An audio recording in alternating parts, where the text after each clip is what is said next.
Hi, everybody. It's Susan. I thought I'd jump in here with some ideas around eclipses, things that you can do as a kind of a ritual anytime there's an eclipse or in the period intervening between eclipses.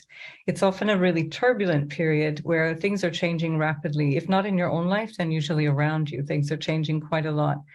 And so it's helpful if you can do something quiet on the day of the eclipse, or maybe the night before or the night of the eclipse, and just sit quietly.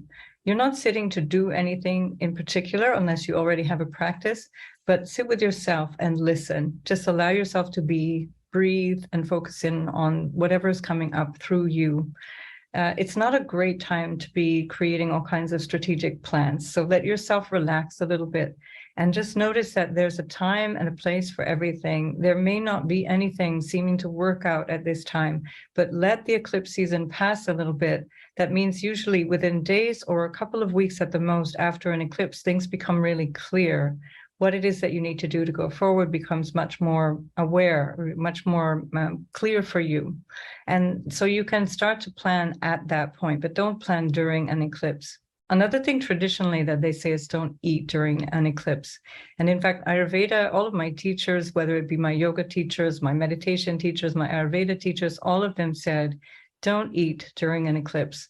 And I think it's a great idea to fast on the whole day of an eclipse.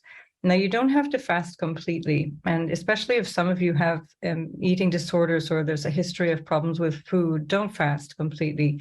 You can do something simple like a little bit of intermittent fasting, for example, just squeezing the meals together, giving yourself more time to digest.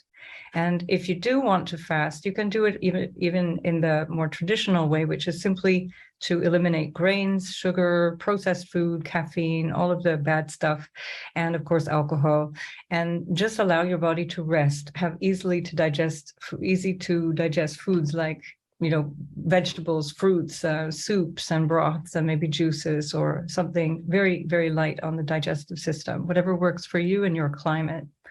Another thing that you can do is Tonglen practice, which I absolutely love. It's a Tibetan Buddhist practice, and it basically is about receiving and giving out. And we're going to do this with the breath, and I'm going to invite you to do it with a breath that also helps you to relax the nervous system at the same time. So you'll inhale through the nose and you exhale through the mouth, through very tiny pursed lips, like as if you're blowing out through a straw. And you'll do this as long as it takes to get the breath out. So you're squeezing the abdomen right at the end as well. So the inhalation through the nose, exhalation through the mouth like this.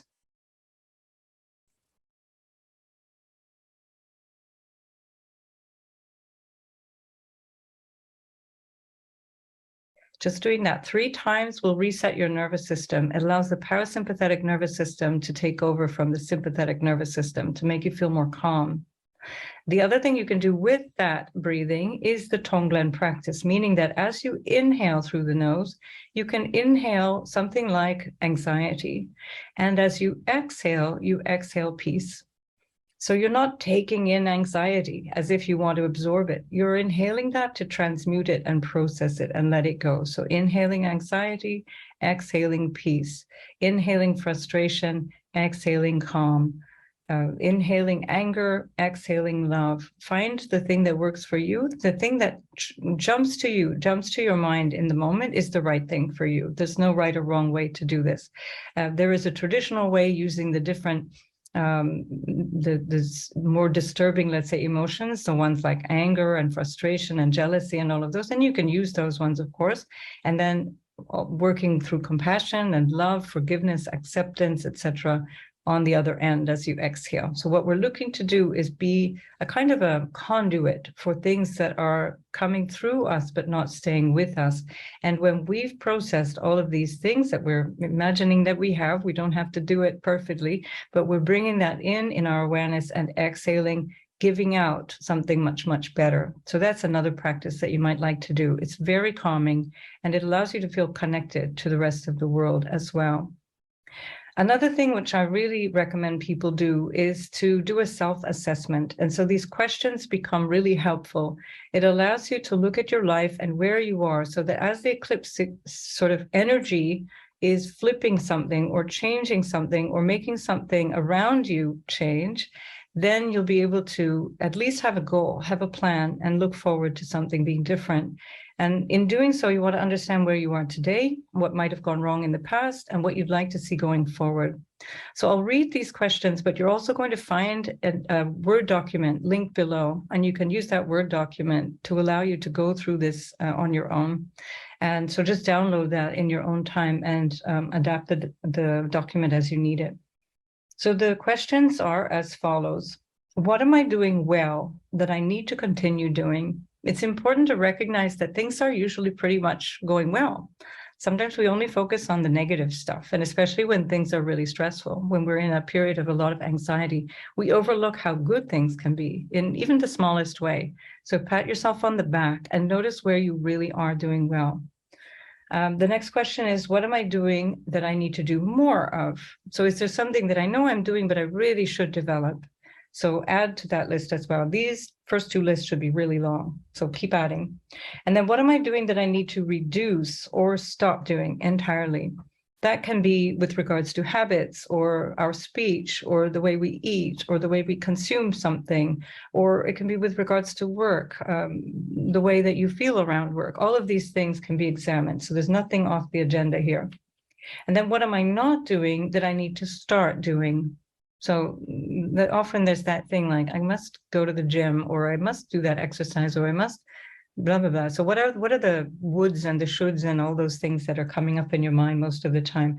What is that thing that you're nagging yourself about that you really should just get started doing? Eclipse energy is really good for that. It recalibrates things, and it's an opportunity to shift things. So the other question following is, how does all of this relate to my current situation?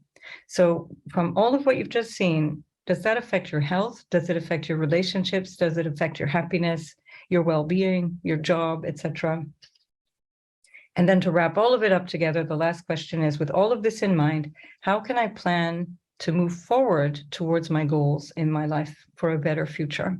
So look for this document below in the show notes from this video, and you'll be able to complete the thing on your own. But in the meantime, enjoy the eclipse energy. It's going to provoke some kind of change, and change is necessary. If we don't go through change in life, everything stagnates. Imagine if you never took the rubbish out at the end of the day. You've got this stinking pile of garbage in your house that just accumulates. You want to be able to clean things out regularly. And the eclipse energy is a bit like that. It shows you where things are no longer functioning and where you need to respond quickly. And I wish you all the best through the eclipses. Have a really lovely couple of weeks ahead. And don't be afraid. There's nothing to be afraid of. The other thing to keep in mind is eclipse energy for people individually tends to be much more favorable than collectively. So what you see in the world around you is not a reflection of what's possible in your life. Never forget that. Bye for now. Thanks for watching and liking my videos, and be sure to subscribe for regular updates. Bye.